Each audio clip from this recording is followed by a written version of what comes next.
اعوذ باللہ من الشیطان الرجیم بسم اللہ الرحمن الرحیم الحمد للہ رب العالمین والصلاة والسلام علی اشرف الانبیاء والمرسلین اللہم رب اشرح لی صدری ویسر لی امری واحلل عقدۃ من لسانی یفقہوا قولی اللہم رب یسر ولا تعسر وتمم بالخیر وبک نستعین وبنبیک رؤوف الرحیم اللہم رب زدنا علما اللہم رب زدنا علما۔ اللہ پاک کی حمد و ثنا اور آقا دو جہاں نبی مکرم تاجدار عرب و عجم سید المرسلین خاتم النبیین رحمت للعالمین کی ذات گرامی پر درود و سلام کے بعد رب کائنات کا احسان عظیم ہے کہ جس نے ایک بار پھر ہمیں یہ فرصت عطا کی کہ ہم اللہ کے مقدس کلام کو سمجھنے کے لیے مل بیٹھیں اور قرآن حکیم کی آیات طیبہ کو سمجھنے، ان کو صحیح طریقے سے پڑھنے کی کوشش کریں اور پھر اس پر عمل کرنے اور اس کا پیغام دوسرے لوگوں تک پہنچانے کا ذریعہ بنے۔ اس پہ ہم رب کائنات کا جتنا بھی شکر ادا کریں وہ کم ہے۔ رب کائنات نے ارشاد فرمایا لَإِن شَكَرْتُمْ لَأَزِيدَنَّكُمْ، تم جتنا بھی میرا شکر ادا کرو گے تو میں اتنی ہی پھر اپنی نعمتوں میں زیادتی کروں گا، یعنی جتنا بھی اللہ کی نعمتوں پر شکر ادا کیا جائے اتنا ہی اللہ اپنے بندے کو اور زیادہ نعمتیں عطا کرتا ہے۔ اور قرآن حکیم امت مسلمہ کے لیے ایک بہت بڑا احسان ہے، بہت بڑی نعمت ہے، اور یہ حضور نبی اکرم صلی اللہ علیہ وسلم کا معجزہ خالدہ ہے۔ اللہ کے فضل اور احسان سے ہم نے گزشتہ مجلس میں سورہ بقرہ کی 146 آیات مکمل کر لی تھیں۔ آج کی اس نشست میں ہم انشاءاللہ سورہ بقرہ کی آیت نمبر 147، 48 اور 149 کو مکمل کریں گے۔ گزشتہ درس میں ہم نے پڑھا تھا کہ حضور نبی اکرم تاجدار عرب و عجم صلی اللہ علیہ وسلم نے جب مکہ مکرمہ سے ہجرت کی تو مکہ میں آپ خانہ کعبہ کی طرف منہ کر کے نماز پڑھتے تھے۔ آپ حتیم کے سامنے کھڑے ہوتے تھے تو آپ کے سامنے بیت المقدس بھی ہوتا تھا اور خانہ کعبہ میں بھی۔ اور جب آپ ہجرت کر کے مدینہ آئے تو وہاں پہلے سے چونکہ کچھ اہل کتاب موجود تھے تو آقا دو جہاں نبی اکرم صلی اللہ علیہ وسلم کو حکم دیا گیا، اور وہ اہل کتاب جو تھے وہ بیت المقدس کی طرف منہ کر کے نماز پڑھتے تھے، تو آقا دو جہاں نبی اکرم صلی اللہ علیہ وسلم کو بھی یہ حکم دیا گیا کہ آپ بھی اسی قبلے بیت المقدس کی طرف منہ کر کے نماز پڑھیں۔ تو اب دیکھیں کہ یہ رب کائنات نے قرآن میں فرمایا کہ یہ کوئی آسان نہیں تھا۔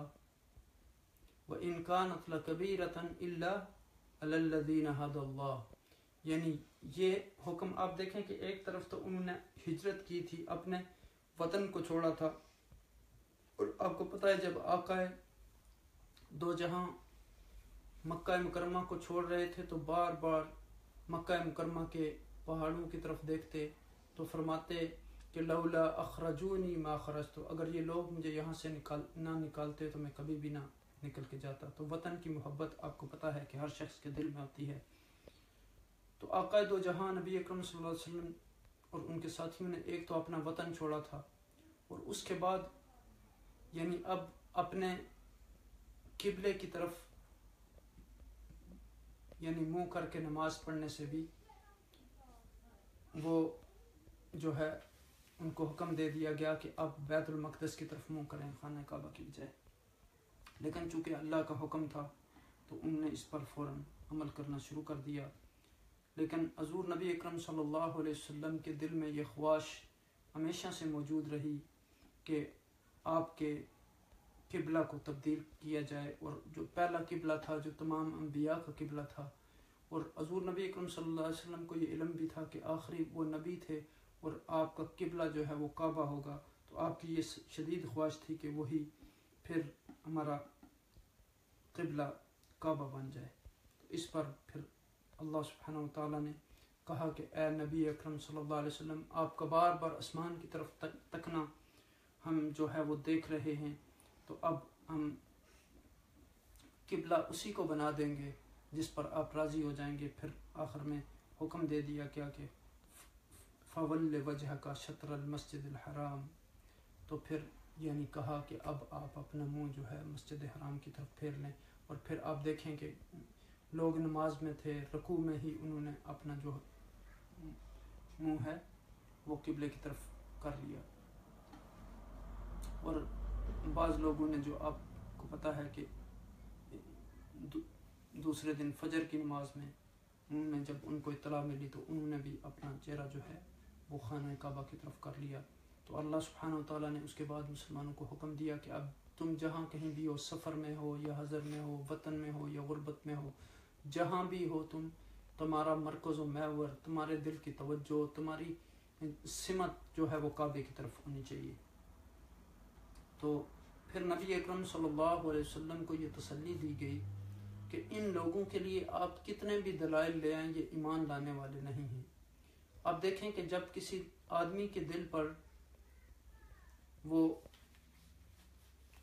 سیاہ ڈاٹ پڑ جاتا ہے، اس کا دل اندھا ہو جاتا ہے، تو اس وقت انسان حق کو قبول کبھی بھی نہیں کرتا۔ تو اسی طرح ان لوگوں کی کیفیات تھیں، ان کو علم تھا ساری باتوں کا، لیکن یہ ایمان نہیں قبول کرتے تھے۔ تو آپ دیکھیں کہ ابراہیم علیہ السلام کو آگ میں ڈالا گیا، انہوں نے اپنی آنکھوں سے دیکھا کہ وہ آگ میں نہیں جلے، اللہ سبحانہ وتعالیٰ نے ان کو محفوظ رکھا، تو کیا انہوں نے اسلام قبول کر لیا تھا؟ تو اس لیے نبی اکرم صلی اللہ علیہ وسلم کو بتایا گیا کہ آپ ساری علامات لے آئیں، نشانیاں لے آئیں، چاہے وہ کونی آیات ہوں یا شرعی آیات ہوں، لیکن یہ ایمان نہیں لائیں گے، اور یہ آپ کے قبلے کی اتباع نہیں کریں گے، اور نہ ہی آپ ان کے قبلے کی اتباع کرنے والے ہیں۔ اور یہ کیسے ہو سکتا ہے؟ آپ کو پتہ ہے کہ یہ حق جو ہے وہ یہ ہے جو اللہ سبحانہ تعالیٰ کی طرف سے نازل ہوا ہے۔ پھر فرمایا کہ یہ آپس میں بھی ان کے اختلافات ہیں، آپس میں بھی ان کی دشمنیاں ہیں، آپس میں بھی ان کی عداوتیں ہیں۔ یہود و نصارہ آپس میں عداوت رکھتے ہیں، پھر یہودیوں کے بعض گروہ ایک دوسرے کے ساتھ وہ عداوت رکھتے ہیں، پھر نصارہ میں بھی ایک دوسرے کے ساتھ ان کی اپنی چپکلشیں ہیں مختلف گروہوں کی۔ تو یہ تو ایک قبلے پر خود بھی متفق نہیں، تو مسلمانوں سے یہ کیسے توقع رکھتے ہیں؟ اور پھر آخر میں بتایا کہ یہ لوگ تو نبی اکرم صلی اللہ علیہ وسلم کو اس طرح پہچانتے ہیں جیسے لوگ اپنی اولاد کو پہچانتے ہیں، یعنی الذین آتیناہم الکتاب یعرفونہ کما یعرفون ابناہم، یعنی اہل کتاب جو ہیں وہ نبی اکرم صلی اللہ علیہ وسلم کو اس طرح پہچانتے ہیں جیسے اپنی اولاد کو پہچانتے ہیں۔ تو آپ کو پتہ ہے کہ اولاد کو پہچاننے کے لیے کسی کی رہنمائی کی ضرورت نہیں ہوتی ہر بندہ، بلکہ جو لوگ نابینا ہوتے ہیں وہ بھی اپنی اولاد کو پہچان لیتے ہیں۔ تو آج کی آیات ہم پہلے پڑھ لیتے ہیں، پھر انشاءاللہ ان کے ترجمے اور تفسیر کی طرف آتے ہیں۔ یہاں ارشاد فرمایا کہ اعوذ باللہ من الشیطان الرجیم، بسم اللہ الرحمن الرحیم، وَلِكُلٍّ وِجْهَةٌ هُوَ مُوَلِّيهَا فَاسْتَبِقُوا الْخَيْرَاتِ أَيْنَمَا تَكُونُوا يَأْتِ بِكُمُ اللَّهُ جَمِيعًا إِنَّ اللَّهَ عَلَى كُلِّ شَيْءٍ قَدِيرٌ وَمِنْ حَيْثُ خَرَجْتَ فَوَلِّ وَجْهَكَ شَطْرَ الْمَسْجِدِ الْحَرَامِ وَإِنَّهُ لَلْحَقُّ مِنْ رَبِّكَ وَمَا اللَّهُ بِغَافِلٍ عَمَّا تَعْمَلُونَ۔ صدق اللہ العظیم۔ یہاں سے ہم نے آج اپنے درس کا آغاز کرنا، الحق من ربک فلا تکونن من الممترین۔ اب دیکھیں کہ یہاں رب کائنات نے ارشاد فرمایا کہ یہ یعنی رسالت محمدی صلی اللہ علیہ وسلم تمہارے رب کی طرف سے حق ہے، الحق من ربک فلا تکونن من الممترین، تو آپ شک کرنے والوں میں سے ہرگز نہ ہونا۔ یعنی نبی اکرم صلی اللہ علیہ وسلم جس چیز کا آپ کو حکم دے، وما اتاکم الرسول فخذوہ وما نہاکم عنہ فانتہوا، جس چیز کا نبی اکرم صلی اللہ علیہ وسلم آپ کو حکم دے دیں اس پر آپ عمل کرنے والے بن جائیں، اور جس سے آپ کو چھوڑ دیں اس سے یعنی چھوڑنے کا حکم دیں اس سے رک جائیں۔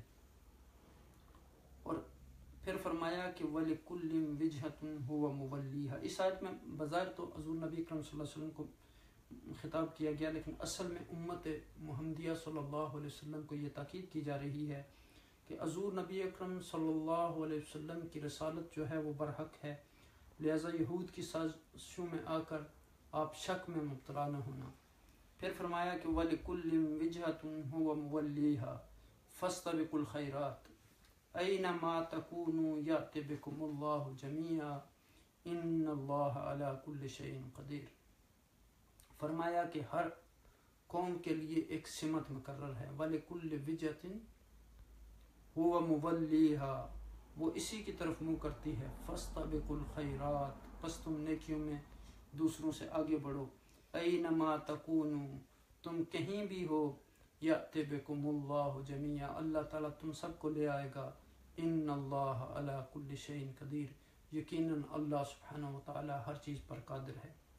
اب دیکھیں کہ ہر قوم کے لیے ایک سمت مقرر تھی جس کی طرف منہ کر کے وہ عبادت کرتے تھے۔ اسی طرح امت مسلمہ کا قبلہ بھی خانہ کعبہ مقرر ہوا، مگر یہ کوئی لڑائی اور جھگڑے والی بات نہیں، لڑنے جھگڑنے والی بات نہیں کہ کون کس طرف رخ کرتا ہے۔ اصل بات تو یہ ہے کہ نیکیوں اور بلائیوں میں بڑھنے کی کوشش کی جائے تاکہ اللہ سبحانہ و تعالیٰ راضی ہو جائے، کیونکہ آخر کار ہم سب کو اللہ سبحانہ و تعالیٰ کے حضور پیش ہونا ہے، ہم سب کو دوبارہ زندہ کرنے اور میدان قیامت میں اکٹھا کرنے پر اللہ سبحانہ و تعالیٰ قادر ہے۔ اور اس دن سوال یہ نہیں ہوگا کہ سمت قبلہ کیا تھی، بلکہ سوال یہ ہوگا کہ تم نے کس حد تک اللہ سبحانہ و تعالیٰ کے احکامات کی پیروی کی۔ تو پھر اگلی آیت میں فرمایا کہ وَمِنْ حَيْثُ خَرَجْتَ فَوَلِّ وَجْهَكَ شَطْرَ الْمَسْجِدِ الْحَرَامِ، اور جہاں سے بھی آپ باہر نکلیں تو اپنا رخ یعنی نماز کے وقت مسجد حرام کی طرف پھیر لیا کریں۔ وَحَيْثُ مَا كُنْتُمْ فَوَلُّوا وُجُوهَكُمْ شَطْرًا، تم جہاں کہیں بھی ہو اپنے چہروں کو اس کی طرف پھیر لیا کرو، اور چہرے سے مراد سارا جسم ہے، جیسے کل ہم نے اس کو بیان کیا تھا۔ لِأَلَّا يَكُونَ لِلنَّاسِ عَلَيْكُمْ حُجَّةٌ وَإِنَّهُ لَلْحَقُّ مِنْ رَبِّكَ، یعنی آپ کے رب کی طرف سے یہ حق ہے، وَمَا اللَّهُ بِغَافِلٍ عَمَّا تَعْمَلُونَ، اور اللہ تعالیٰ تمہارے اعمال سے غافل نہیں، یعنی وَمِنْ حَيْثُ خَرَجْتَ فَوَلِّ وَجْهَكَ شَطْرَ الْمَسْجِدِ الْحَرَامِ وَإِنَّهُ لَلْحَقُّ مِنْ رَبِّكَ وَمَا اللَّهُ بِغَافِلٍ عَمَّا تَعْمَلُونَ، اور جہاں بھی آپ باہر نکلیں تو اپنا رخ نماز کے وقت مسجد الحرام کی طرف کر لیں، اور بے شک یہ طویل کعبہ کا جو حکم ہے یہ آپ کے رب کی طرف سے برحق ہے، اور اللہ تعالیٰ تمہارے اعمال سے غافل نہیں، یعنی جو تم کر رہے ہو اللہ سبحانہ و تعالیٰ اس کو جانتے ہیں، وہ ان احکامات سے غافل نہیں ہیں۔ اب دیکھیں کہ یہاں فرمایا گیا کہ ہر ایک کے لیے ایک رخ ہے جس کی طرف وہ مڑتا ہے، تم بلائیوں کی طرف سبقت کرو، جہاں بھی تم ہو گے اللہ سبحانہ و تعالیٰ تمہیں پا لے گا، اس کی قدرت سے کوئی چیز بھی باہر نہیں ہے۔ تمہارا گزر جس مقام سے بھی ہو وہی اپنا رخ نماز کے وقت مسجد حرام کی طرف پھیرو، کیونکہ یہ تمہارے رب کا بالکل برحق فیصلہ ہے، اور اللہ تم لوگوں کے اعمال سے بے خبر نہیں۔ اور پھر دیکھیں کہ ان آیات کے شروع میں نبی اکرم صلی اللہ علیہ وسلم کی حالت کی تصویر کشی ان الفاظ میں کی گئی تھی۔ ایک بڑی پیاری قرآن نے وہاں تصویر کھینچی، قَدْ نَرَا تَقَلُّبَ وَجْهِكَ فِي السَّمَاءِ، اے رسول اکرم صلی اللہ علیہ وسلم یہ تمہارا منہ کا بار بار آسمان کی طرف اٹھانا ہم دیکھ رہے ہیں۔ اس سے اس شدید خواہش کا بھی اظہار ہوتا ہے جو آپ صلی اللہ علیہ وسلم تعویل قبلہ کے سلسلے میں رکھتے تھے، چونکہ یہودیوں کی حجتوں اور دلیل بازیوں سے مجبور ہو کر آپ یہ چاہنے لگے تھے کہ مسلمانوں کا موجودہ جو قبلہ ہے وہ بدل جائے، چونکہ مسلمان یہودیوں کے قبلے کی طرف رخ کر کے نماز ادا کرتے تھے، اور یہودیوں نے اس غلط پروپیگنڈے غوغا آرائی اور مسلمانوں کو گمراہ کرنے کا ذریعہ بنانے کی کوشش کی تھی۔ اس لیے حضور نبی اکرم صلی اللہ علیہ وسلم بار بار آسمان کی طرف دیکھتے اور پھر جن الفاظ میں حضور نبی اکرم صلی اللہ علیہ وسلم کی یہ خواہش پوری کی گئی، اس سے یہ بھی ظاہر ہوتا ہے کہ حضور نبی اکرم صلی اللہ علیہ وسلم کو اپنے حبیب محمد صلی اللہ علیہ وسلم کی رضا منظور تھی۔ فرمایا فَلَنُوَلِّيَنَّكَ قِبْلَةً تَرْضَاهَا، ہم اسی طرف قبلہ پھیر دیتے ہیں جس طرف تم پسند کرتے ہو۔ اب قبلہ کا تعین ہو جاتا ہے جس کے بارے میں اللہ تعالیٰ جانتے ہیں کہ آپ کی مرضی بھی اسی میں ہے۔ فَوَلِّ وَجْهَكَ شَطْرَ الْمَسْجِدِ الْحَرَامِ، مسجد حرام کی طرف رخ پھیر دو۔ اب یہ تمہارا قبلہ ہے، تمہاری امت کا قبلہ بھی یہی ہے۔ جو لوگ تمہارے ساتھ موجود ہیں ان کا اور جو آنے والے ہیں ان کا تا قیامت قبلہ یہی کعبہ رہے گا، اس وقت تک جب کرۂ ارض پر ایک بھی انسان بسنے والا ہوگا، اور اس میں بسنے والے آخر کار اللہ سبحانہ وتعالیٰ کے سامنے پیش ہوں گے۔ وَحَيْثُ مَا كُنْتُمْ فَوَلُّوا وُجُوهَكُمْ شَطْرًا، اب جہاں کہیں بھی ہوں اس کی طرف منہ کر کے نماز پڑھا کرو۔ ہر سمت سے کرۂ ارض کے تمام اطراف اور اجناب سے اب یہ ایک ہی قبلہ ہے اور امت کا ہر فرد اسی طرف رخ کرے گا، جہاں کہیں بھی وہ رہتا ہو، چاہے وطن کوئی بھی ہو، محل وقوع کتنا دور دراز کیوں نہ ہو، چاہے ان افراد کے رنگ جدا ہوں، زبانیں مختلف ہوں، قومیتیں مختلف ہوں، لیکن ان کا قبلہ ایک ہوگا۔ اور امت مسلمہ چاہے شرق میں ہو یا غرب میں اس سمت میں قبلہ رخ ہوگی۔ یوں اس امت میں احساس پیدا ہوگا کہ وہ ایک جسم ہے، ایک جان ہے، ایک نسب العین ہے ان کے سامنے، ان کا مقصد بھی ایک ہے، ان کا ٹارگٹ بھی ایک ہے، ان کا گول بھی ایک ہے، ان ایک ہی نظام زندگی کے قیام کے لیے یہ سارے سرگرم عمل ہیں۔ وہ نظام جو اسے ایک ہی تصور یعنی خدا کا تصور، ایک ہی قبلہ اور ایک ہی نبی اور ایک ہی کتاب عطا کرتا ہے۔ اب دیکھیں کہ اقبال نے کیا خوب کہا کہ ایک ہی صف میں کھڑے ہو گئے محمود و ایاز، نہ کوئی بندہ رہا نہ کوئی بندہ نواز۔ یہ اسلام نے لوگوں کے اندر تمام جو نفرتیں تھیں، جو دوریاں تھیں، اس کو دور کر کے اسلام نے ان کو ایک پلیٹ فارم پر جمع کر دیا، ان کو ایک قبلہ عطا کر دیا، ان کو ایک کعبہ کی صورت میں قبلہ عطا کیا، ان کو حضور نبی اکرم صلی اللہ علیہ وسلم کی شکل میں سب سے بہتر نبی عطا کیے، ان کو قرآن کی شکل میں سب سے بہتر کتاب عطا کی۔ اور اب دیکھیں کہ پھر اس کتاب کا نزول جس مہینے میں ہوا وہ مہینہ بھی سب مہینوں سے بہتر ہے، اور اس میں جو ایک رات ہے لیلۃ القدر وہ سب راتوں سے بہتر رات ہے۔ اور پھر آپ دیکھیں کہ یہاں یعنی فرمایا گیا کہ وہ نظام جو اسے ایک ہی تصور، ایک ہی رسول اور ایک کی قبلہ عطا کرتا ہے، یوں اللہ سبحانہ وتعالیٰ نے اس امت کو جوڑ دیا۔ وَاعْتَصِمُوا بِحَبْلِ اللَّهِ جَمِيعًا وَلَا تَفَرَّقُوا وَاذْكُرُوا نِعْمَةَ اللَّهِ عَلَيْكُمْ إِذْ كُنْتُمْ أَعْدَاءً فَأَلَّفَ بَيْنَ قُلُوبِكُمْ فَأَصْبَحْتُمْ بِنِعْمَتِهِ إِخْوَانًا، یہ اللہ کی نعمت کی وجہ سے ایک ہو گئے۔ تو پھر یعنی ایک خدا، ایک رسول، ایک دین اور ایک قبلہ، یعنی اس میں کوئی فرق نہیں کہ ان کی قوم کیا ہے، ان کی زبان کیا ہے، ان کا رنگ کیا ہے، ان کی نسل کیا ہے، ان کا وطن کون سا ہے، ان ساری چیزوں کو نظر انداز کر دیا گیا۔ اور وحدت امت کی اساس جو وہ اسلامی نظریہ حیات اور وحدت قبلہ پر رکھی گئی۔ اور پھر آپ دیکھیں کہ حقیقت یہ ہے کہ یہی اتحاد بنی آدم کے شیان شان ہے، کیونکہ انسان جو ہیں وہ عقیدے اور نظریے کی بنیاد پر متحد ہوتے ہیں، اور جبکہ حیوانات جو ہیں اینیملز، ان کا اجتماع چارے، چراگاہ، غار اور باڑے کی بنیاد پر ہوتا ہے۔ ایک طرز عبادت اور قبلہ عبادت پر متحد جو ہوتے ہیں وہ مسلمان ہیں۔ اب موضوع ہے اہل کتاب اور قبلہ جدید۔ فرمایا کہ ان الذین اوتوا الکتاب لیعلمون انہ الحق من ربہم، یعنی یہ لوگ جنہیں کتاب دی گئی تھی یہ خوب جانتے ہیں کہ تعویل قبلہ کا یہ حکم جو ہے یہ ان کے رب کی طرف سے برحق ہے، یہ بات ٹھیک ہے۔ یعنی خانہ خدا یعنی مسجد حرام کی بنیادیں اٹھانے والے حضرت ابراہیم علیہ السلام تھے۔ اس امت کے جد امجد جو اس مشن کے وارث بنے، بلکہ تمام مسلمانوں کے جد امجد، انہیں اس امر کا بھی ٹھیک ٹھیک طرح علم تھا کہ قبلہ جدید کا حکم بھی اللہ کی جانب سے آیا ہے اور اس میں کوئی شک نہیں ہے، لیکن اپنی موروثی عادت کے مطابق وہ اپنے علم و یقین کے عین مخالف رویہ اختیار کریں گے، صرف حسد اور بغض اور عناد کی وجہ سے۔ لیکن اللہ ہی ان کا محافظ ہے، وہی نگبان ہے جو ان کی ہر سازش کو برباد کر دے گا۔ وَمَا اللَّهُ بِغَافِلٍ عَمَّا يَعْمَلُونَ، مگر اس کے باوجود جو کچھ یہ کر رہے ہیں اللہ اس سے غافل نہیں ہے۔ وہ کسی بھی دلیل سے مطمئن نہیں ہو سکتے، ان کے ہاں فام و دلیل کی کوئی کمی نہیں، اگر وہاں کسی چیز کی کمی ہے تو وہ اخلاص ہے۔ وہ ہوائے نفس کے بندے ہیں، وہ خواہشات کی پیروی کرنے والے ہیں، وہ باوجود علم کے ان میں حق و صداقت کے تسلیم کرنے کی استعداد نہیں ہے۔ فی قلوبہم مرض فزادہم اللہ مرضا وَلَئِنْ أَتَيْتَ الَّذِينَ أُوتُوا الْكِتَابَ بِكُلِّ آیَاتٍ مَا تَبِعُوا قِبْلَتَكَ، تم ان اہل کتاب کے سامنے چاہے کوئی دلیل پیش کرو، ممکن نہیں کہ یہ تمہارے قبلے کی پیروی کرنے لگیں۔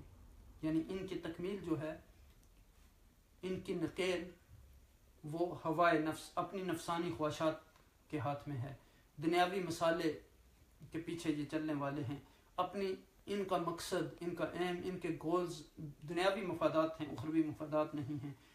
حالانکہ مخلصین میں سے بے شمار لوگ اب بھی ایسے ہیں جو سمجھتے ہیں کہ یہود و نصارہ یعنی اس لیے اسلام قبول نہیں کرتے کہ انہیں اسلام کا صحیح علم نہیں، بلکہ یہ محض ایک وہم ہے، وہ تو اسلام قبول ہی اس لیے نہیں کرتے کہ انہیں اس کا صحیح علم ہے۔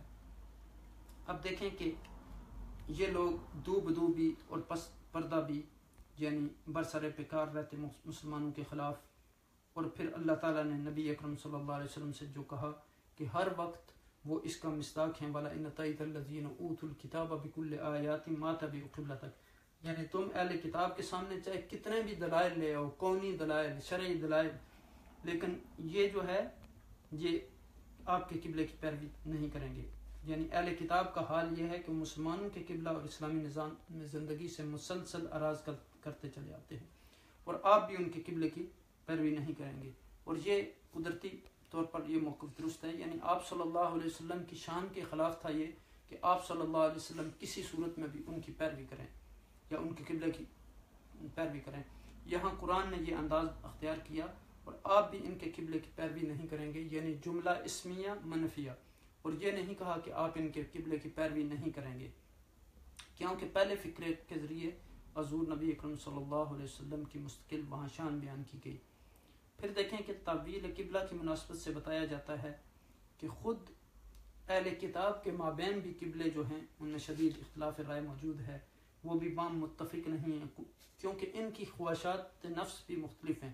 وما بعضهم بتابعین قبلۃ بعض، یہود و نصارہ کے درمیان عداوت ہے، مختلف یہودی فرقے بھی ایک دوسرے کے مخالف ہیں، پھر مختلف نصرانی فرقے بھی بام برسر پیکار ہیں۔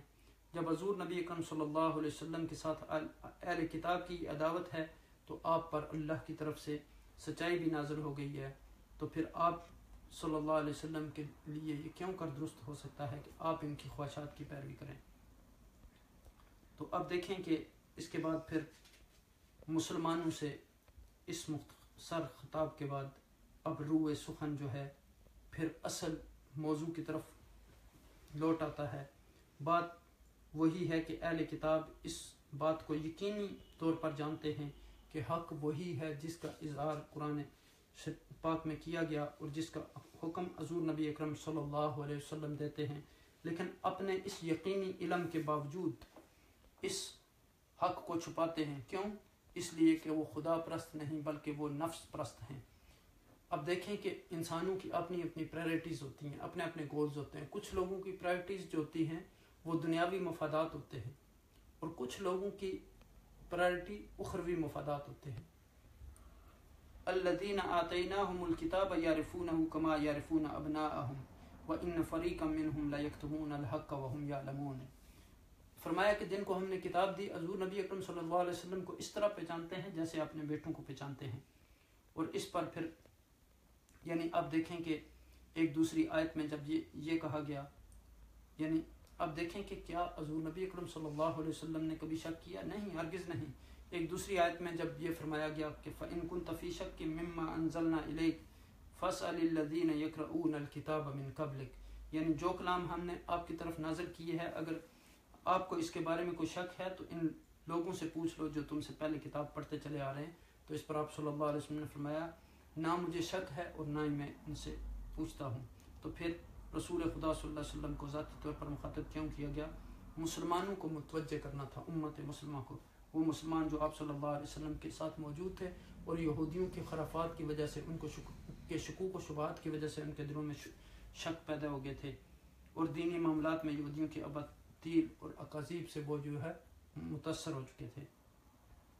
تو آپ دیکھیں کہ آج بھی ہم میں ایسی نادانیاں ہیں کہ ہم دوسرے لوگوں کی تقلید کرنا، ان کے پیچھے چلنا۔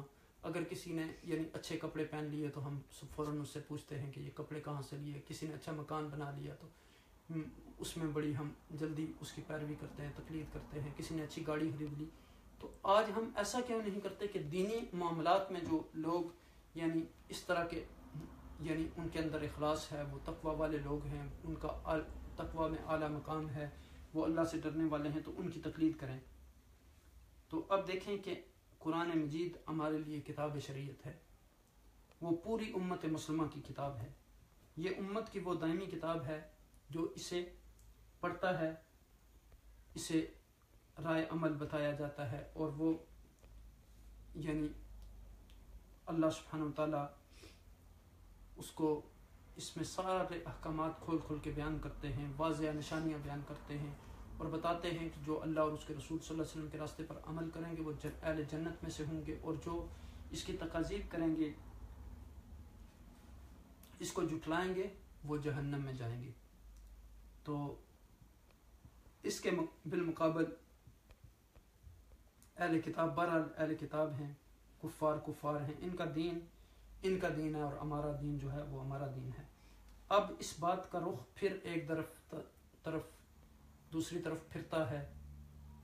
قرآن اس تصویر کا رخ ایک دفعہ پھر جو ہے مسلمانوں کو حکم دیا جاتا ہے کہ وہ اہل کتاب کی باتوں پر جو ہے وہ دھیان نہ دیں، بلکہ ہدایت اور رہنمائی قبول ہی ان کی نہ کریں، اور مستقل مزاجی کے ساتھ اپنی طریق زندگی اور اپنے نقطہ عروج کی طرف بڑھتے چلے جائیں۔ ہر گروہ کا اپنا رخ رفتار ہوتا ہے، مسلمانوں کا رخ جو ہے نیکی اور خیر کی طرف ہے۔ انہیں چاہیے کہ کسی کی طرف بھی نظریں نہ اٹھائیں اور بڑھتے چلے جائیں اپنے قافلے کے ساتھ، اور اپنی ترقی کی طرف نظر رکھیں۔ آخر کار انہیں خدا بند کریم کے ہاں قیامت کے دن حاضر ہونا ہے، جو اس بات پر اچھی طرح قدرت رکھتا ہے کہ انہیں جمع کرے، وہ قادر ہے، وہاں سب کو جزا ملے گی۔ پھر فرمایا کہ وَلِكُلِّ وِجْهَةٌ هُوَ مُوَلِّيهَا فَاسْتَبِقُوا الْخَيْرَاتِ أَيْنَمَا تَكُونُوا يَأْتِ بِكُمُ اللَّهُ جَمِيعًا إِنَّ اللَّهَ عَلَى كُلِّ شَيْءٍ قَدِيرٌ۔ ہر ایک کے لیے ایک رخ ہے جس کی طرف وہ مڑتا ہے، بس تم بلائیوں کی طرف سبقت کرو، جہاں بھی تم ہوگے اللہ سبحانہ وتعالیٰ تمہیں پا لے گا، اس کی قدرت سے کوئی چیز بھی باہر نہیں۔ اہل کتاب جو فتنے پھیلاتے تھے، جو سازشیں کرتے تھے، اللہ کے کلام کی جو تعویلات تعریفات کرتے تھے، یہاں مسلمانوں کو حکم دیا گیا کہ وہ اہل کتاب کی ان سازشوں میں بالکل دلچسپی نہ لیں، وہ اپنے راستے پر گامزن ہوں اور نیکی کے کام میں ایک دوسرے سے آگے بڑھیں۔ ساتھ ساتھ یہ یاد دہانی بھی کروائی گئی کہ آخر کار انہیں اللہ سبحانہ وتعالیٰ کے سامنے حاضر ہونا ہے، وہ ہر چیز پر قدرت رکھتا ہے، اس کے لیے کوئی بھی کام مشکل نہیں ہے، وہ تو کہتا ہے کن تو فیکون، کہ ہو جا تو وہ بس ہو جاتی ہے چیز، نہ ہی کوئی چیز اس کی نظروں سے اوجھل ہو سکتی ہے۔ یہ ہے وہ سچائی جس کے مقابلے میں تمام احوال باطل ہیں جن کی کچھ حقیقت ہی نہیں ہوتی۔ اب دیکھیں کہ اس تقییدی حکم کے پھر تعویل قبلہ کی بات دہرائی جاتی ہے۔ تقییداً حکم دیا جاتا ہے کہ جدید قبلہ کی طرف رخ کر کے نماز پڑھو، جسے اللہ تعالیٰ نے یعنی منتخب کیا۔ اس موقع پر کہیں نئی تفریحات مرتب ہوئیں اور کچھ نئے نتائج بھی نکلے۔ وَمِنْ حَيْثُ خَرَجْتَ فَوَلِّ وَجْهَكَ شَطْرَ الْمَسْجِدِ الْحَرَامِ وَإِنَّهُ لَلْحَقُّ مِنْ رَبِّكَ وَمَا اللَّهُ بِغَافِلٍ عَمَّا تَعْمَلُونَ۔ تمہارا گزر جس مقام سے بھی ہو، وہی سے اپنا رخ جو ہے نماز کے وقت مسجد حرام کی طرف پھیر دو، کیونکہ یہ تمہارے رب کا بالکل برحق فیصلہ ہے۔ اور اللہ تم لوگوں کے اعمال سے بے خبر نہیں، یعنی جو تم کرتے ہو اللہ اس سے بے خبر نہیں۔ اس تاکیدی حکم میں اب یہودیوں کا ذکر نہیں اور نہ قبلے کے سلسلے میں اب ان کے موقف کا ذکر ہے۔ کہا گیا کہ نبی اکرم صلی اللہ علیہ وسلم جہاں بھی ہوں، ان کا گزر جس مقام سے بھی ہو، وہ نماز کے وقت اپنا رخ جو ہے بیت اللہ کی طرف پھیر دیں، کیونکہ یہ حکم جو ہے یہ برحق ہے ان کے رب کی طرف سے۔ اشارتاً یہ بھی کہہ دیا گیا کہ کہیں تمہیں اس سچائی سے روگردانی نہ کر دو۔ قرآن مجید کے الفاظ اور اللہ تم لوگوں کے اعمال سے بے خبر نہیں ہے سے واضح طور پر اس طرف اشارہ ملتا ہے کہ ان الفاظ سے یہ حقیقت سامنے آتی ہے کہ واقعی بعض مسلمانوں کے دلوں میں جو ہے خلجان تھا اور ایسی صورتحال موجود تھی کہ اللہ تعالیٰ کو بار بار یعنی تاکید کرنی پڑی اور شدید یہاں وعید بھی فرمائی۔ پھر یعنی آپ دیکھیں کہ یہاں ایک ہوتی ہے لوگوں کی رضا، ایک ہوتی ہے اللہ سبحانہ و تعالیٰ کی رضا۔ تو آپ دیکھیں کہ جہاں اللہ کی رضا ہو، لا طاعت لمخلوق فی معصیت الخالق، جہاں ایک طرف اللہ کی رضا ہو دوسری طرف بندوں کی رضا ہو، تو وہاں اللہ کی رضا کو اختیار کیا جاتا ہے، بندوں کی رضا کو چھوڑ دیا جاتا ہے، چونکہ اللہ کی رضا ہر چیز پر مقدم ہے۔ اللہ ہمارا خالق ہے، اللہ ہمارا مالک ہے، اللہ ہمارا رازق ہے، اللہ سبحانہ و تعالیٰ ہماری تمام ضرورتوں کو پورا کرنے والا ہے۔ اللہ سبحانہ و تعالیٰ نے ہمیں پیدا کیا، ہمیں ایک قبلہ عطا کیا، ہمیں ایک نبی عطا کیا، ہمیں ایک کتاب عطا کی، تو پھر یعنی ہمیں اللہ کی رضا کی طرف ہی جو ہے وہ ہمارا مقصد اور مدعا ہونا چاہیے۔ اب دیکھیں کہ اللہ کی رضا کی طرف انسان کی توجہ کب ہوتی ہے؟ جب اس کے پاس علم ہوتا ہے، جب وہ حق کی اتباع کرتا ہے۔ لوگوں کی رضا کی طرف کب بھاگتا ہے؟ جب اس کے اندر جہالت ہوتی ہے، جب خواہشات کی اتباع ہوتی ہے، جب اس کے اندر کمزوریاں ہوتی ہیں، جب اس کا ایمان کمزور ہو جاتا ہے۔ آقا دو عالم صلی اللہ علیہ وسلم نے فرمایا کہ من رأى منکم منکرا فلیغیرہ بیدہ فإن لم یستطع فبلسانہ فإن لم یستطع فبقلبہ وذلک اضعف الایمان، کہ آقا دو عالم صلی اللہ علیہ وسلم نے فرمایا کہ تم میں سے جو شخص بھی برائی کو دیکھے وہ ہاتھ کے ذریعے اس کو مٹھائے، اگر اس کی طاقت نہیں رکھتا تو زبان کے ذریعے منع کرے، اگر اس کی بھی طاقت نہیں رکھتا تو وہ دل میں برا محسوس کرے، وذالک اضعف الایمان، اور یہ ایمان کی کمزور ترین علامت ہے۔ تو جب انسان خواہشات کے پیچھے چلتا ہے تو پھر انسان کا دل جو ہے وہ اندھا ہو جاتا ہے، پھر اس میں حق بات قبول کرنے کی صلاحیت ختم ہو جاتی ہے، استعداد ختم ہو جاتی ہے، پھر اس کے دل پر سیاہ ڈاٹ پڑھتے پڑھتے اس کا دل سارا جو ہے وہ کالا ہو جاتا ہے۔ اب دیکھیں کہ عالم اور جاہل میں فرق ہونا چاہیے، یعنی اگر عالم بھی وہی کام کرے جو جاہل کرتا ہے تو پھر اس کے علم کا کوئی فائدہ نہیں ہے۔ اب دیکھیں کہ ہم کپڑوں میں، مکانات میں، گاڑیوں میں دوسروں کی تقلید کرتے ہیں، لوگوں کی تقلید کرتے ہیں، تو ہم حضور نبی اکرم صلی اللہ علیہ وسلم کی، ہم صحابہ کی تقلید کیوں نہیں کرتے، جن کے بارے میں حضور نے ہمیں فرمایا کہ خیر القرون کرنی ثم الذین یلونہم ثم الذین یلونہم، the best generation is my generation and then the generation who follow them and then the generation who follow them، یعنی سب سے بہتر زمانہ جو ہے وہ میرا زمانہ ہے، اس کے بعد میرے صحابہ کا زمانہ ہے، اس کے بعد تابعین کا زمانہ ہے، اس کے بعد تبع تابعین کا زمانہ ہے، تو ہم ان کی اتباع کیوں نہیں کرتے؟ آپ دیکھیں کہ اللہ کی رضا میں پھر پیروی کس چیز کی ہوگی؟ علم کی، اور علم میں پھر کس چیز کی؟ قرآن اور سنت کی۔ ترکت فیکم امرین کتاب اللہ و سنتی ما ان تمسکتم لن تضلوا ابدا، یعنی میں تمہارے درمیان دو چیزیں چھوڑ کے جا رہا ہوں، اگر ان کو مضبوطی سے تھامو گے تو کبھی بھی گمراہ نہیں ہوگی۔ وہ زمانے میں معزز تھے مسلمان ہو کر اور ہم خوار ہوئے تارک قرآن ہو کر۔ تو اب دیکھیں کہ قبلہ کی تبدیلی کا جو مقصد تھا وہ بھی کیا تھا؟ رسول صلی اللہ علیہ وسلم کی اتباع کا امتحان تھا کہ کون آپ صلی اللہ علیہ وسلم کی اتباع کرتا ہے اور کون اس سے پھر جاتا ہے۔ تو آپ دیکھیں کہ ایک طرف کتاب ہے اور دوسری طرف رسول صلی اللہ علیہ وسلم کی پیروی ہے، اور آقا دو جہاں نبی اکرم صلی اللہ علیہ وسلم کوئی بھی چیز اپنی مرضی سے نہیں کرتے، وما ينطق عن الهوى ان هو الا وحی یوحى، آپ صلی اللہ علیہ وسلم کو ہر چیز وحی کی جاتی ہے۔ آپ کیا کریں؟ یعنی بعض لوگ کہتے ہیں کہ ہم کیا کریں، یعنی باقی لوگ تو سارے یہی کر رہے ہیں، تو باقی لوگوں نے اپنا حساب دینا ہے، اور آپ نے اپنا حساب دینا ہے. باقی لوگوں نے اپنی قبر میں جانا ہے, آپ نے اپنی قبر میں جانا ہے. آپ کے اپنے اعمال ہوں گے, ان کے اپنے اعمال ہوں گے. آپ کو اللہ سبحانہ تعالیٰ کے سامنے پیش ہونا ہے. ہم نے زمانے کی نہیں بلکہ رسول صلی اللہ علیہ وسلم کی پیروی کرنی ہے. اللہ سبحانہ تعالیٰ نے زمانے کی پیروی کرنے کا نہیں کہا, بلکہ کہا کہ لقد کان لکم فی رسول اللہ اسوۃ حسنہ. رسول اللہ کی ذات جو ہے وہ آپ کے لیے اسوہ حسنہ ہے. لقد کان لکم فی رسول اللہ اسوۃ حسنہ. اور سیدہ عائشہ سے جب پوچھا گیا کہ آپ کے اخلاق کے بارے میں, تو آپ نے فرمایا کہ کان خلقہ القرآن. آپ کا اخلاق جو ہے وہ قرآن ہے. قرآن کو کھول کر پڑھ لیجئے, آپ کا اخلاق آپ کو خود بخود پتہ چل جائے گا. تو اب دیکھیں کہ جب کسی کا دل اندھا ہو جائے تو پھر جتنے بھی مرضی آپ دلائل لے آئیں وہ قبول نہیں کرتا.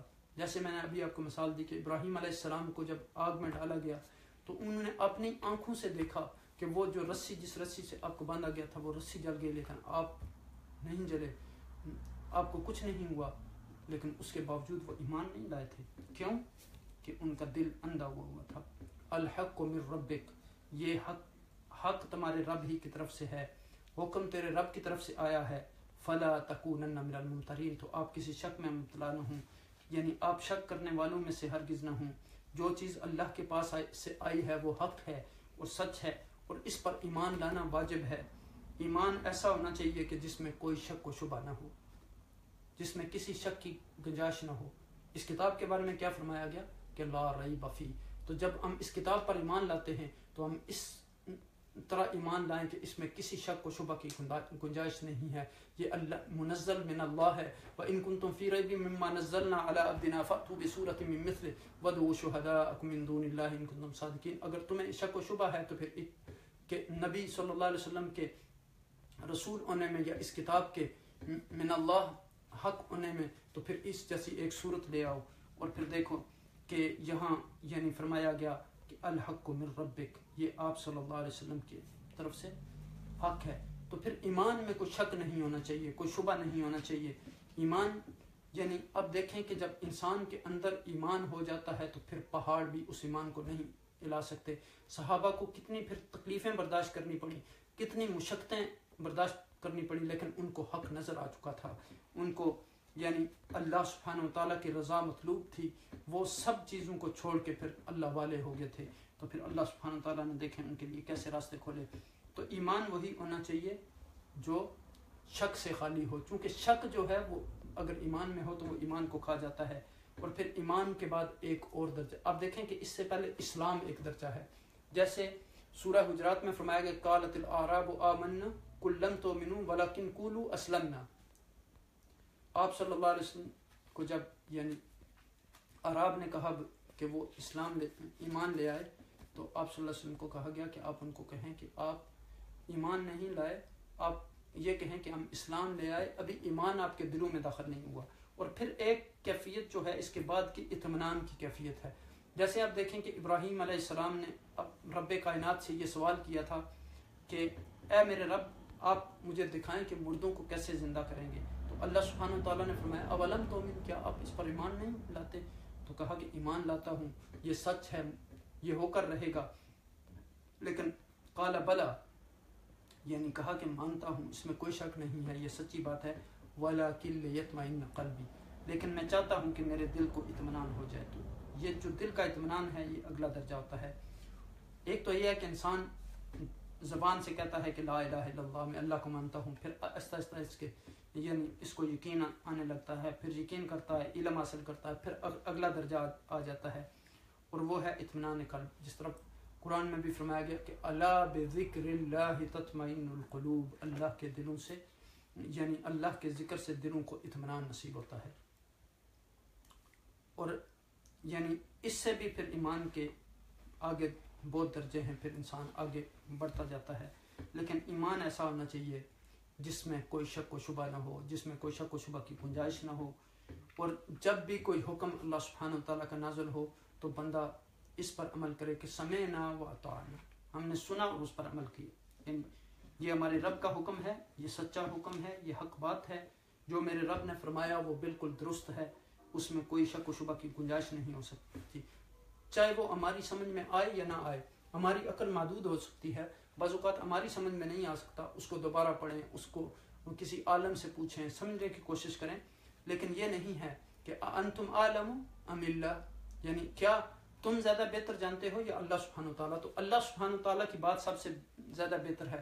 صبغۃ اللہ ومن احسن من اللہ صبغہ، اللہ سبحانہ وتعالیٰ سے بہتر کس کا رنگ ہے، یعنی کس کا دین اللہ سبحانہ وتعالیٰ سے بہتر ہے. وَلِكُلٍّ وِجْهَةٌ هُوَ مُوَلِّيهَا، یعنی ہر ایک کے لیے کوئی نہ کوئی رخ ہوتا ہے، کوئی نہ کوئی سمت ہوتی ہے جس کی طرف وہ منہ پھیرنے والا ہوتا ہے. ہر ایک کا کوئی نہ کوئی یعنی ہدف ہوتا ہے، کوئی ٹارگٹ ہوتا ہے، کوئی گول ہوتا ہے جس کو وہ اچیو کرنا چاہتا ہے. یعنی یہاں کل سے مراد ہر انسان ہے، تمام دنیا کے انسان. یہاں صرف مسلم نہیں یا ریلیجیس لوگ نہیں ہیں. ہر شخص جو دنیا میں ہے اس کی کوئی نہ کوئی پرائرٹی ہوتی ہے، اس کا کوئی نہ کوئی انٹرسٹ ہوتا ہے، اس کی کوئی نہ کوئی دلچسپی ہوتی ہے. کچھ لوگوں کے ظاہرہ کے دینی اہداف ہوتے ہیں اور کچھ لوگوں کے دینی اہداف ہوتے ہیں. کچھ لوگ ایسے ہوتے ہیں دین میں کوئی چیز ان کا گول نہیں ہوتی، صرف دنیاوی مقاصد کے، ہم نے مکان بنانا ہے، ہم نے گاڑی خریدنی ہے، ہم نے فیکٹری بنانی ہے، ہم نے مال و دولت جمع کرنا ہے، یہ ان کی پرائرٹیز ہوتی ہیں. تو جتنا ترقی کرتے جاتے ہیں اس پر وہ زیادہ توجہ دیتے ہیں، اپنے ٹارگٹ مقرر کرتے ہیں کہ ہفتے میں نے یہ اچیو کرنا ہے، 1 مہینے کے بعد میں نے یہ اچیو کرنا ہے، 1 سال کے بعد میں نے یہ اچیو کرنا ہے، 5 سالوں میں یہ اچیو کرنا ہے، 10 سالوں میں یہ اچیو کرنا ہے، اپنی زندگی میں یہ اچیو کرنا ہے. اور کچھ زندگی کے اہداف اور مقاصد ہوں، پھر انسان ان کے لیے کام کرے. اور ہر ایک کے لیے ایسا ہوتا ہے. کچھ لوگ تو باقاعدہ پلاننگ کے مطابق کام کرتے ہیں، اہداف مقرر کرتے ہیں کہ مجھے یہ کام اتنی مدت میں کرنا ہے. مثلا مجھے یونیورسٹی سے ڈگری لینی ہے، مجھے شادی کرنی ہے، مجھے بزنس ڈیولپ کرنا ہے، مجھے گھر بنانا ہے، مختلف چیزیں. لیکن کچھ لوگوں کے مقاصد دینی نہیں ہوتے. وہ سمجھتے ہیں کہ دنیا میں ہم ایک خاص مقصد کے لیے آئے ہیں، ایک ایم ہے ہمارا اس دنیا میں آنے کا، ایک ٹارگٹ ہے، اور وہ ہے وَمَا خَلَقْتُ الْجِنَّ وَالْإِنسَ إِلَّا لِيَعْبُدُونَ. دنیا میں انسانوں اور جنوں کو کیوں بھیجا گیا؟ تاکہ وہ رب کی عبادت کریں، آخرت کی تیاری اس دنیا میں رہ کر کریں. الَّذِي خَلَقَ الْمَوْتَ وَالْحَيَاةَ لِيَبْلُوَكُمْ أَيُّكُمْ أَحْسَنُ عَمَلًا.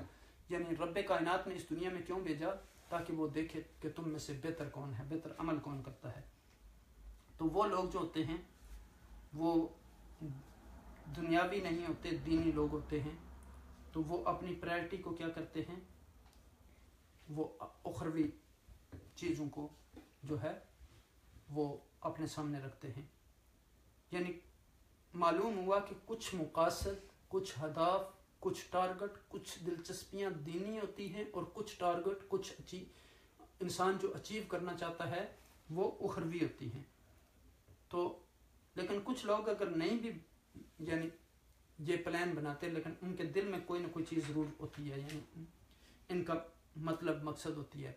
اور اب دیکھیں کہ کچھ لوگ اگر جانوروں کی سطح پر جیتے ہیں تو جانوروں کے بھی کچھ نہ کچھ خواہشات ہوتے ہیں، یعنی وہ اپنی خواہشات تو جانور بھی پوری کرتے ہیں. تو ان کی خواہشات کی تکمیل کچھ لوگوں کے پھر اپنے اہداف، گولز مقرر کیے ہوتے ہیں، اور وہ صرف اور صرف اپنی خواہشات کے پیچھے بھاگنے والے، یعنی نفس کے غلام ہوتے ہیں، نفس کے بندے ہوتے ہیں. تو یعنی جو بھی دل میں آتا ہے اسی کو اپنا مطلب سمجھتے ہیں، اسی کو اپنا گول سمجھتے ہیں، اور اس مطلب کے پیچھے پھر وہ دوڑتے رہتے ہیں. لیکن کچھ ان چیزوں سے ماوراء ہو کر جو اللہ کے بندے ہیں، جن کے ساتھ اللہ سبحانہ وتعالیٰ نے یہ وعدہ کیا ہے کہ اولئک هم المفلحون، اولئک هم المتقون.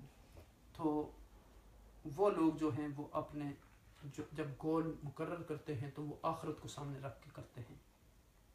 یعنی ان کا اٹھنا، ان کا بیٹھنا، ان کا چلنا، ان کا پھرنا، ان کا کھانا، ان کا پینا، ان کا لین دین، ان کی معاشرت، ان کی عبادت، ان کا حج، ان کی زکوٰۃ، ہر چیز اخروی مقصد کے لیے ہوتی ہے، اخلاص پر مبنی ہوتی ہے، صرف اللہ کی رضا کو حاصل کرنے کے لیے ہوتی ہے. جیسے اقبال نے کہا تھا کہ میری زندگی کا مقصد تیرے دین کی سرفرازی، میں اسی لیے مسلمان، میں اسی لیے نمازی.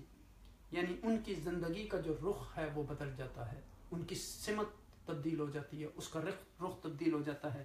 تو یہاں اللہ سبحانہ وتعالیٰ فرما رہے ہیں کہ ہر انسان کی کوئی نہ کوئی سمت ہوتی ہے، اس کا کوئی نہ کوئی جو ہے ہدف ہوتا ہے، اس کا کوئی نہ کوئی ٹارگٹ ہوتا ہے، اس کی کوئی نہ کوئی ڈائریکشن ہوتی ہے.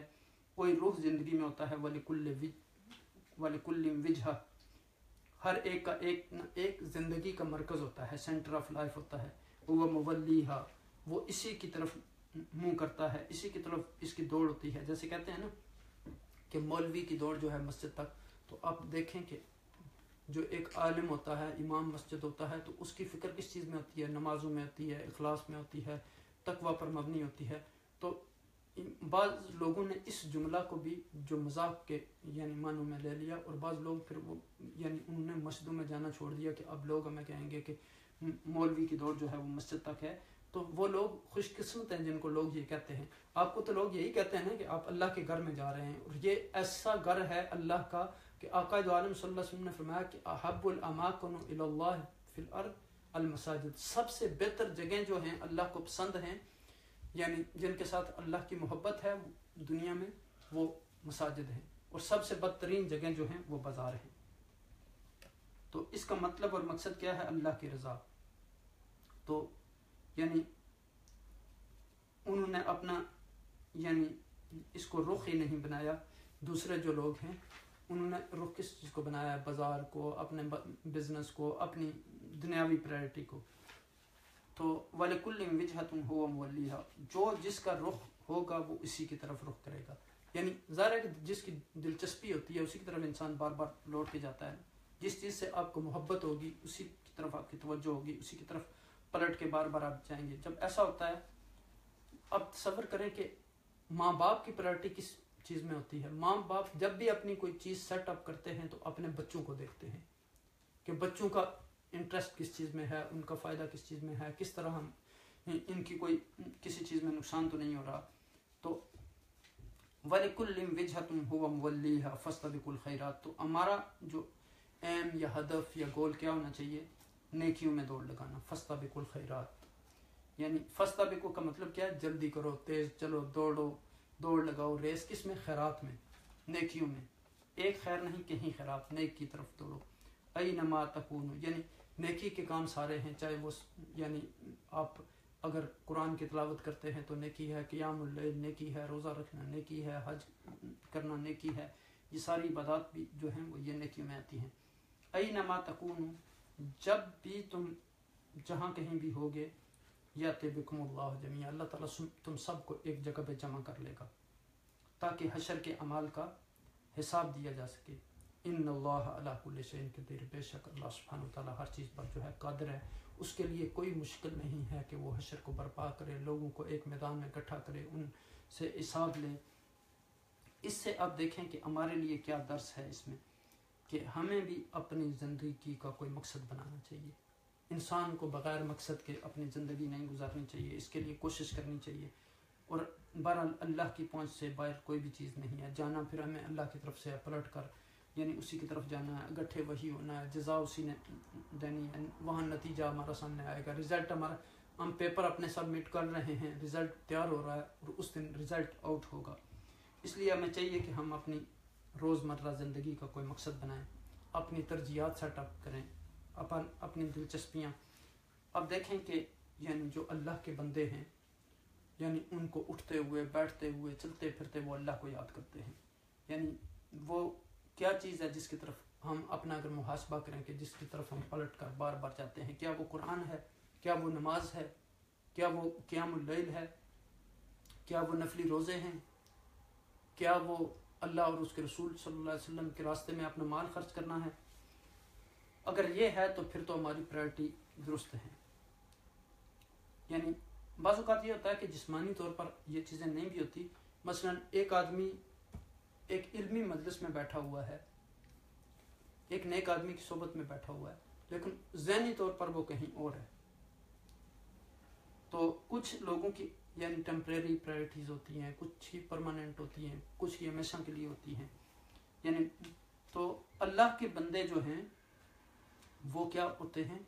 کسی بھی حال میں ہوں، وہ لیٹے ہوئے ہوں، وہ اٹھے ہوں، بیٹھے ہوں، غم میں ہوں، خوشی میں ہوں، مسرت میں ہوں، مصیبت میں ہوں، دنیا کے کاموں میں ہوں، چل رہے ہوں، پھر رہے ہوں، کچھ بھی کر رہے ہوں، تھوڑی دیر بعد ان کے دل میں اللہ کی یاد آتی ہے. اب دیکھیں کہ ہم نے سورہ اعراف میں پڑھا تھا کہ جب یعنی اللہ کا ذکر کرتے ہیں تو ان کے دل جو ہیں وہ کانپ اٹھتے ہیں، اور جب اللہ کی آیات ان پر تلاوت کی جاتی ہیں تو ان کے ایمان میں زیادتی ہوتی ہے، ایمان میں اضافہ ہوتا ہے، اور پھر اللہ سبحانہ و تعالیٰ کی محبت سے ان کے دل جو ہیں وہ بھر جاتے ہیں۔ اور یہی حال ہر انسان کا ہے، کوئی دل اس سے خالی نہیں ہوتا، ہر دل میں کوئی نہ کوئی خواہش ہوتی ہے، وَلِكُلٍ، اور ہر ایک کے ساتھ یہ مشکل ہے کہ کوئی نہ کوئی چیز اس کے دل میں بسی ہوئی ہے، جس میں دماغ اٹکا رہتا ہے، پلٹ پلٹ کر اسی کے بارے میں وہ سوچتا ہے، اور پھر دیکھیں کہ وہ اس کی توجہ اس سے نہیں ہٹتی۔ تو اب دوبارہ ہم دیکھیں کہ قبلے کو، تو پھر قبلے کو مقرر کرنا کیوں اہم ہے، یعنی قبلے کو فالو کرنا کیوں ضروری ہے مسلمانوں کے لیے، تو یہ سینٹر ہے مسلمانوں کا، ان کو جمع کرنے کا ذریعہ ہے۔ اب دیکھیں کہ ہم ایک محلے کی مسجد میں نماز پڑھتے ہیں، پھر ایک یعنی جامع مسجد میں نماز پڑھتے ہیں جمعے کی، پھر یعنی حج میں کتنا بڑا اجتماع ہوتا ہے تو وہاں مسلمان جمع ہوتے ہیں، اس لیے پھر کیا حکم ہے، وَمِنْ حَيْثُ خَرَجْتَ، تم جہاں سے بھی نکلو فَوَلِّ وَجْهَكَ شَطْرَ الْمَسْجِدِ الْحَرَامِ، تو اپنا چہرہ مسجد حرام کی طرف پھیر لو، یعنی تمہارا دل وہی اٹکا ہوا ہو۔ اور قبلہ سب سے زیادہ کس وقت یاد آتا ہے ہمیں؟ نماز میں، جب ہم نماز پڑھنے لگتے ہیں تو ہمارا رخ کس طرف ہوتا ہے، کس طرف متوجہ ہوتے ہیں؟ قبلہ کی طرف۔ تو گویا یہ اللہ سبحانہ و تعالیٰ کی یعنی شاعر ہیں، سمبل ہیں اللہ کی یاد کا۔ تو کچھ بھی کر رہے ہوں، بھاگ دوڑ کر رہے ہوں، لیکن جہاں بھی ہوں تو کیا کرو، اینما تقولوا، تم جہاں بھی ہو اللہ تم کو لے آئے گا، تمہارا رخ، تمہارا دھیان، تمہارا مرکز و محور جو ہے وہ قبلے کی طرف ہو، اللہ کی یاد کے لیے، نماز قائم کرنے کے لیے۔ فَوَلُّوا وَجْهَكَ شَطْرَ الْمَسْجِدِ الْحَرَامِ وَإِنَّهُ لَلْحَقُّ مِنْ رَبِّكَ، اور بے شک وہ حق ہے تیرے رب کی طرف سے، یعنی اللہ سبحانہ تعالیٰ کا حکم ہے، وَمَا اللَّهُ بِغَافِلٍ عَمَّا تَعْمَلُونَ، اور نہیں اللہ سبحانہ تعالیٰ غافل اس سے جو تم کر رہے ہو، جو بھی تم کرتے ہو اللہ سبحانہ تعالیٰ کو پتہ ہے۔ اب یہ دیکھیں کہ یہ بات یہاں دوبارہ آئی اور تکرار ہو رہی ہے، اور پھر اگلی آیت میں پھر تیسری دفعہ یعنی یہ آیت آ رہی ہے، تو اس پر وہاں ہم انشاءاللہ جب اگلی آیت پہ گفتگو کریں گے تو وہاں امام رازی اور امام قرطبی رحمۃ اللہ علیہ کے اس اقوال پر بھی پھر ہم یعنی ان اقوال پر روشنی ڈالیں گے کہ وہ اس کی وجہ کیا تھی کہ یہ 3 بار تکرار کی مختلف جو ان کی آراء ہے مفسرین کی اور محدثین کی۔ تو اللہ سبحانہ و تعالیٰ سے دعا ہے کہ وہ ہمیں اللہ سبحانہ و تعالیٰ کی رضا کے لیے ہر کام کرنے کی توفیق عطا فرمائیں، اور ہمیں ریا اور دکھاوے سے بچائیں، اور ہمیں صرف اللہ کی رضا کی خاطر ہر چیز کرنے کی توفیق عطا فرمائے، اور بندوں کی خوشنودی کی ہمیں کوئی پرواہ نہ ہو، یا الہی ہمیں صرف تیری رضا مطلوب ہے، اور ہمارے دلوں میں ایسی محبت پیدا کر دے کہ جہاں صرف تیری محبت ہو، تیرے رسول کی محبت ہو، تیرے رسول کے صحابہ کی محبت ہو، قرآن کی محبت ہو، حدیث کی محبت ہو، قیام اللیل کی محبت ہو، عبادت کی محبت ہو، زہد کی محبت ہو، تقوی کی محبت ہو، توکل ہو ہمارے دلوں میں، اور تیری ذات پر ایسا ہمارا یقین ہو کہ جس کے ذریعے ہمارے ایمان میں کوئی شک و شبہ نہ آئے۔ اللہ سے دعا ہے کہ وہ ہمیں ان آیات مبارکہ پر عمل کرنے کی توفیق عطا فرمائے، اور ہم سب کے حال پر رحم و کرم فرمائے، اور رمضان المبارک کی مقدس ساعات میں ہمیں مستفید ہونے کی توفیق عطا فرمائے، اور رمضان کی رحمتوں، برکتوں اور مفتوں سے ہمیں یعنی اللہ سبحانہ وتعالیٰ وافر حصہ عطا فرمائے۔ اب دیکھیں کہ اب حضور نبی اکرم صلی اللہ علیہ وسلم نے فرمایا کہ ہوا اول و رحمتوں کا اشرا ہم سے جدا ہو گیا، و اوسط ہو مغفرہ، یہ مغفرتوں کا اشرا یہ بھی اب انتہا کے قریب ہے، اور اس کے بعد و آخر ہو اتکم من النار، آگ سے چھٹکارے کا آخری اشرا آنے والا ہے۔ یہ دن انتہائی قیمتی ہیں، ان میں جتنے بھی ہم اللہ کی طرف سے رجوع کر سکتے ہیں کریں، اپنی گناہوں کی معافیاں مانگیں، امت مسلمہ کے لیے دعائیں کریں، جو مسلمان مظلوم ہیں کشمیر میں، شیشان میں، عراق میں، شام میں، جہاں بھی، اور پوری امت مسلمہ کے لیے اور پوری انسانیت کے لیے امن کی دعا کریں۔ اللہ سبحانہ وتعالیٰ ہم سب کا حامی و ناصر ہو، اور قرآن کے نور سے ہمارے دلوں کو مزین فرمائے۔ جزاکم اللہ خیر، وما علینا الا البلاغ۔ السلام علیکم ورحمۃ اللہ وبرکاتہ۔